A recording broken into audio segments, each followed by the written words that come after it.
Welcome to SENS Talk. My name is Brandon and I am your host. Now, before we get started, please follow me on Twitter at SensTalk_. I tweet there plenty, and if you want content on Twitter, I'm the guy that follows, so be sure to follow me there. I greatly appreciate the support.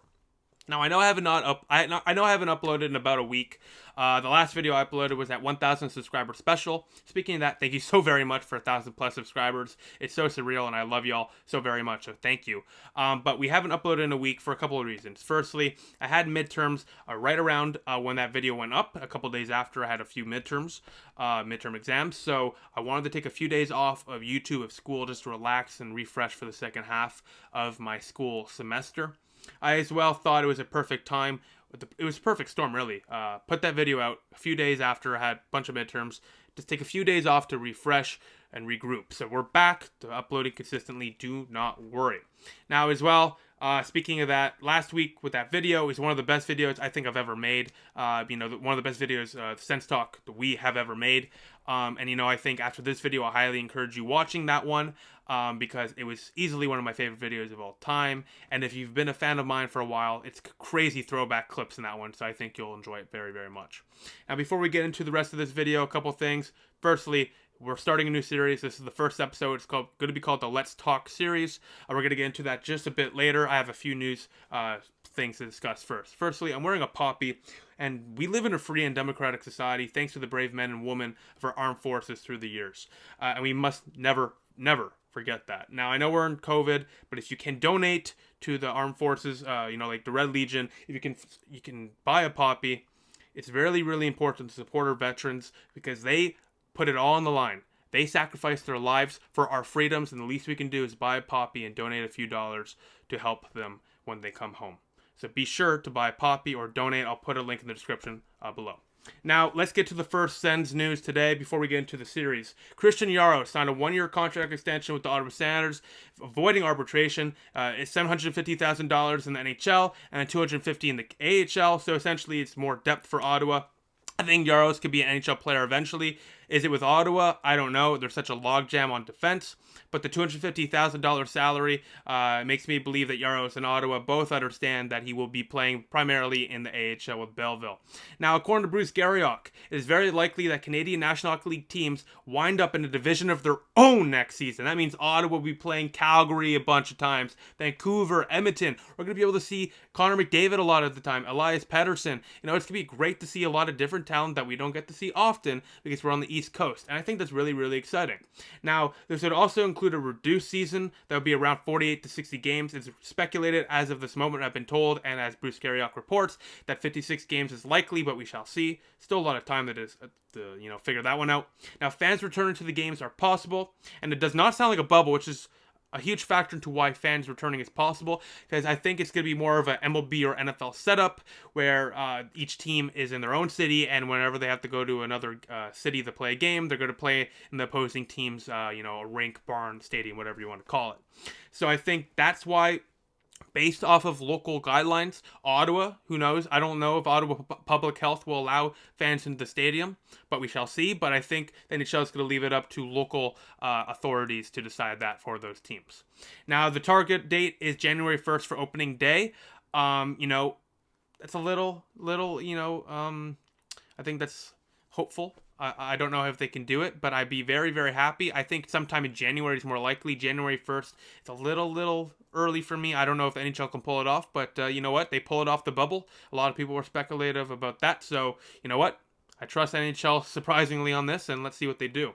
So let's talk. It's the new series on this channel. I'm so very excited to debut to y'all. I've been working very, very hard on this with my crew, and I hope you all enjoy it. So essentially what we're going to be doing every single week or so, we're going to have a new topic to discuss about whether or not that topic should be a Hall of Famer, whether or not that topic should be, an NHL, blah, blah, blah. It's going to be a different topic every single day, and essentially what I'm going to do is I'm going to go through some stats, I'm going to go through some history, I'm going to give a backstory and just basically a whole summary of this person or this topic, and then from there I'm going to give a little bit of my own take, and then in the comments below I'm encouraging y'all to comment below what you think. Is Danny Alfredsson a Hall of Famer, or whatever your opinion is on the other topics. I want to engage with y'all as much as possible.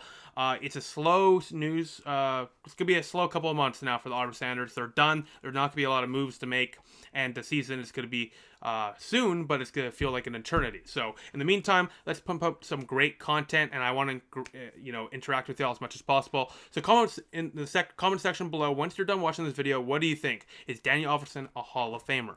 Now, Daniel Alfredsson was drafted in the 1994 NHL draft by the Ottawa Senators in the 6th round, 133rd overall. Now, with Ottawa, he was a Senators captain for 13 years.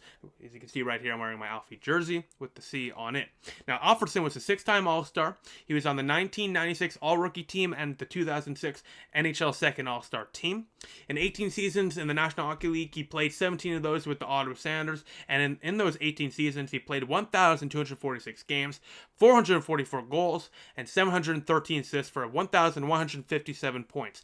That is incredible. Now, in 124 playoff games, I think this is the most impressive of all, he had 100 playoff points. Daniel Alfredsson was truly a dominant player on and off the ice whenever he got on that ice. He was insane. 124 playoff games. Firstly, the dominance to put your team in the playoffs 124 times during your career, and then on top of that, 100 playoff points. And keep in mind, Alfredsson didn't even play every single playoff game for Ottawa. I think it was 2012 or 2013 where Alfredsson was out, and then Turris scored in overtime. No, that was 2012 against the Rangers, sorry. So what I'm trying to say is Alfredsson was so dominant. Ottawa did well even without Alfredsson at times. Daniel Alfredsson was so dominant that when he was on the team, he gave them that upper edge to compete and win games and move on to the next rounds. All right? Daniel Alfredsson is a huge reason why Ottawa went to that second round in 2013. Daniel Alfredsson is one of the reasons why we went to the Stanley Cup Finals in 2007. And 100 playoff points, 124 playoff games is a very, very clear example of why Daniel Alfredsson was one of the most dominating players to ever set foot on the ice for Ottawa. Now, and he won the Calder Trophy in 1996 for Rookie of the Year, the King Clancy in 2011, and in 2013 won the Marc Messier Leadership Award. Now, Alfredsson registered at .93 points per game in total in his National Hockey League career. He made the playoffs 15 out of his 18 career seasons in the National Hockey League. He went to the Stanley Cup Final in 2007 with the Ottawa Senators. He was a member of the infamous Pizza Line with Heatley and Jason Spezza. Ooh, that was such a nice line. And he leads the Senators in numerous statistical categories. Now, Alfredsson sits 54th all-time in points with 1,157, which becomes even more impressive when you use Hockey Reference's adjusted error tool to determine that his adjusted totals would move him up to 33rd in all-time scoring with 1,261. So essentially using Hockey References, we adjusted it to the current era, and that moved Alfredsson up quite a bit. That gave him 1,261 points. That moved him up to 33rd. And I'm sorry, 54th. I think he's a Hall of Famer at 54. At 33, he's a bona fide, no doubt Hall of Famer. And I think it's ridiculous that he's not there yet.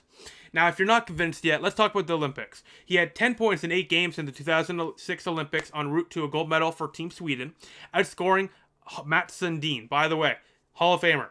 Everyone knows Mats Sundin's a Hall of Famer. So why is this even a conversation for Daniel Alfredsson? Like, come on. Now, Alfredsson sits second all-time in Swedish Olympic scoring with 16 goals and 12 assists. Alfredsson has taken part in 14 international tournaments. Like I said previously, Daniel Alfredsson was a dominant player, and the fact he was on 14 international tournaments for Team Sweden proves my point. Now, in 14 international tournaments, 5 of those were Olympic Games, 7 World Championships, and 2 World Cups, scoring 74 points through 88 games played. Dominance at every single level. You have it in the NHL and you have it on the world stage. What else do you want? Dominance here, dominance there. All right? Alfredsson was inducted into the International Ice Hockey Federation Hall of Fame in 2018. Internationally, Alfredsson is a Hall of Famer. It is time the National Hockey League makes him a Hall of Famer as well. Now, compared to last year's class, let's compare him to Jarome Iginla, who is rightfully so inducted into the National Hockey League Hall of Fame. Now, Iginla had .84 points per game. He had 0 cups and 1 gold medal. Daniel Alfredsson, .93 points per game. 0 cups, 1 gold medal. Am I saying Daniel Alfredsson is better than Jarome Iginla? No, that's not what I'm saying. What I am saying, though, is if Jarome Iginla is put into the Hall of Fame, and he definitely deserves to be put into the Hall of Fame, so does Daniel Alfredsson. Now, there are a couple of factors to why the Senators have not, why Daniel Alfredsson has not been put into the Hall of Fame. The Senators are not really encouraging it. Toronto Maple Leafs, all their guys get into the Hall of Fame because, of course, they're Maple Leafs. And on top of that, the franchise is pushing for them. There is, people pushing these reporters to vote for, like a Matt Sundin or any other, famous Toronto Maple Leaf player that rightfully should be in the Hall of Fame. There's not really anyone advocating for Alfredsson to be put into the Hall of Fame. So, will he get in? I think he will, but it's taking longer than expected. And I think that is why there's really no one advocating for him. So, Danny Alfredsson, he was the backbone of the Sens franchise for some terrible years, like in the late 90s. Meant so much to the city of Ottawa. Everyone here loved him and still loves him. He's so important to the community right now. He did so much, and he helped out all the time. And on top of that, while he was dominant on the ice, off the ice, he was easily one of the most charitable athletes the city will ever see. And even still, he remains in Ottawa and is one of the most charitable people in the city by far. This guy loves this city. This guy means so much to this city. So, to make a Hall of Famer, I think you need to have the dominance. I think you need to have the legendary status. And I think you need to be a great player on and off the ice. Alfredsson fills all of that. And I mean all of that. Now, before I wrap it up, I have a few more things to speak about. Firstly, fun fact, scored the first ever goal in the shootout. That's pretty cool. So that's cool, I guess. Now, award nominations. He finished second in the Lady Byng Memorial Trophy in 2003-04. Finished third in Selke Trophy voting in 2005-06. Finished fourth in Lady Byng voting in 2005-06. Finished in the top 3 in voting for the Bill Masterton Memorial Trophy in 2011-2012. Alfredsson is 100% a Hall of Famer based off his career accolades, his legendary status in Ottawa, and his consistent dominance on the ice. And off the ice, his charitable and meaningful work for the community of Ottawa. He bona fides everything what a Hall of Famer is, and that is why Danny Alfredsson, in my opinion, is a Hall of Famer. Comment below what you think. Is Danny Alfredsson a Hall of Famer? I look forward to reading your comments. So besides that, thank you all for watching. I hope you enjoy the new series. And like I said, comment below what you think. Is Danny Alfredsson a Hall of Famer? And on top of that, comment below what you think about the new series. I look forward to reading your feedback and your comments about Alfredsson. So thank you all for watching. Please follow me on Twitter at @SENS_. I tweet there plenty. Please subscribe to us. Click the notification bell. Turn it on to subscribe to us. We're at almost 1,040 now. Thank you so much for the support. Like us on Facebook at SENStalk. Add us to our circles on Google+, SENStalk. Click the big red button down there. Subscribe to us. More importantly, SENStalkCentral.com is our website. Be sure to check that out. So thank you all for watching. I appreciate the support, and stay tuned very, very soon for another great episode of SENStalk. So I'll see you very, very soon. Stay safe. Stay healthy. I'll see you soon. Go Sens Go.